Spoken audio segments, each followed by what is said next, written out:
Non mais sérieux. Hey, des gens qui ont débuté, on va dire, dans la plénitude, c'est-à-dire dans le summum. Regarde aujourd'hui où tu te retrouves. Hey, quand on vous dit d'envoyer un peu une petite touche d'ailleurs pour essayer de vous envoyer un peu en haut du côté international, vous ne voulez pas. Vous oubliez que Ivoiriens ou bien Afrique là, eux ils t'aiment pour un temps. Arrivé un moment, ils arrêtent de t'aimer. C'est comme ça, ce sont des gros hypocrites les Ivoiriens. Ils vont t'aimer un peu. Arrivé un moment, ils vont te laisser. Même on va dire toute l'Afrique même. Les gars t'aiment un peu. Et après, ils te laissent. Donc, quand tu fais sortir chanson, là, faut essayer de viser un peu ailleurs.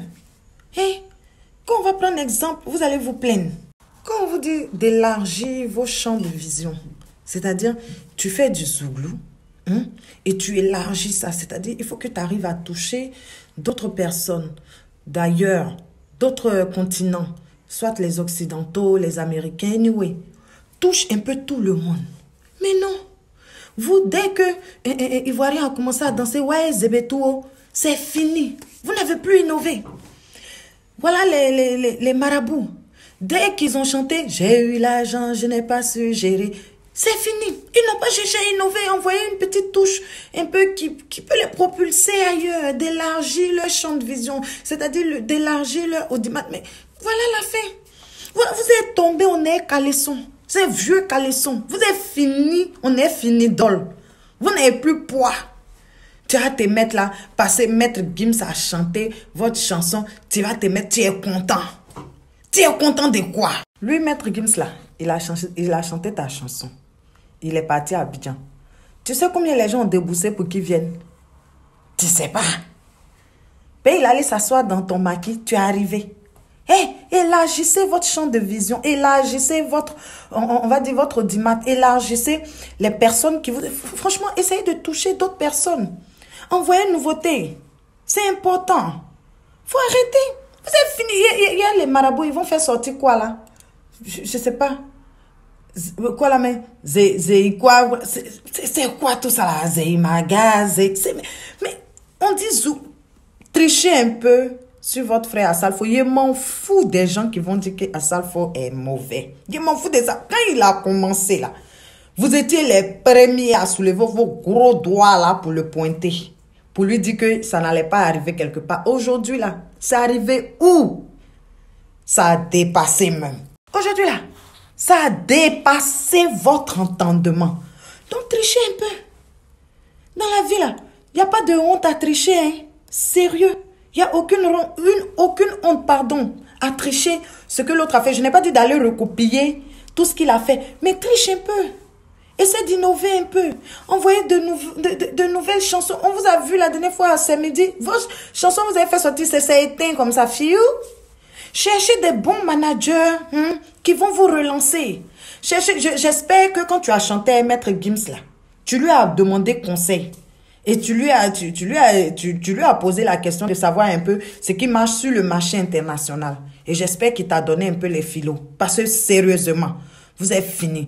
Pour des gens qui ont chanté, qui ont fait danser des nations, qui ont fait danser l'Afrique entière là. Vraiment, vous êtes tombés. On est cacao de Côte d'Ivoire. Pour Ghana là, c'est un peu plus poids que pour Côte d'Ivoire. Vous êtes tombés, hein? Seriously. Donc, revoyez votre cas. Vous, garagistes. Marabout. Bon, les petits zouglous là, voilà. Mais vous là, vraiment remontez. Parce que, en principe là, tu es le grand-père même de Maître Gims. Tu es son grand-père dans la musique, papa. Votre groupe là, vous êtes grand-père. Parmi vous là, il y a mon badé dedans. Mais il vous attache parce que là, c'est trop. Ça m'a énervé de voir que c'est un enfant comme ça qui va chercher. Toi, tu as cherché à causer à lui. En principe là, ça devait être comme à Salf. Tu devais être comme à Salf au même. C'est-à-dire, lui, si lui doit te voir là, il n'a qu'à déplacer, il n'a qu'à faire procuration d'abord, il n'a qu'à délégation. C'est ça. Franchement, moi, j'ai eu un peu honte de voir cette situation-là. Donc, je me permets ici de vous dire, faites sortir quelque chose de nouveau, mais innovez. Voilà. Arrêtez de toujours chanter les chansons qui font pitié. Voilà. Votre registre musical, là. Arrêtez un peu avec les chansons qui font pitié parce qu'on en a marre. Et toujours, c'est le même solo, c'est le même beat. Il y a toujours un Jo, il y a toujours Marie-Jo, il y a toujours Georgetto, il y a toujours Sophia. Il y a toujours un truc qui parle de la souffrance. Tiens, arrêtez, galère, machin. Et innovez un peu. C'est-à-dire, trichez un peu. Vous faites du zouglou et puis vous allez un peu côté coupé, décalé. Vous glissez ça un tout petit peu dedans. Ou bien vous faites zouglou et puis vous glissez un peu afro-trap. Vous faites zouglou et puis vous glissez un peu les petits trucs dedans. Pour que ça puisse toucher le monde. Pour qu'à l'international, on puisse vous écouter. Parce que les Marie-Jo, on en a marre, sérieux. Zouglou là, c'est pas chanson qui fait pitié. C'est chansons pour conscientiser, dénoncer certaines choses. Donc, vous pouvez dénoncer, conscientiser, mais avec un peu de remix. Avec un peu de mélange d'ailleurs. À ça, il faut faire la chanson avec la petite Nelly là. Autant là, ça a pris, parce que ça a touché tout le monde. Hey, vous êtes là, toujours les trucs pitié, souffrance. Tout le monde sait qu'on souffre. Nous tous, on sait qu'on souffre, on sait qu'on a pitié, qu'on fait pitié. Hein? Donc, dosez ça. Voilà. Vous savez, toujours on dit pitié, pitié, c'est malheur. Toujours en voulant faire pitié là. Mais ça attire le malheur, ça attire poignons-lit sur vous. Hein? Donc, revoyez votre cas. Parce qu'à la lue où ça s'en va là, ça fait pitié. Voilà.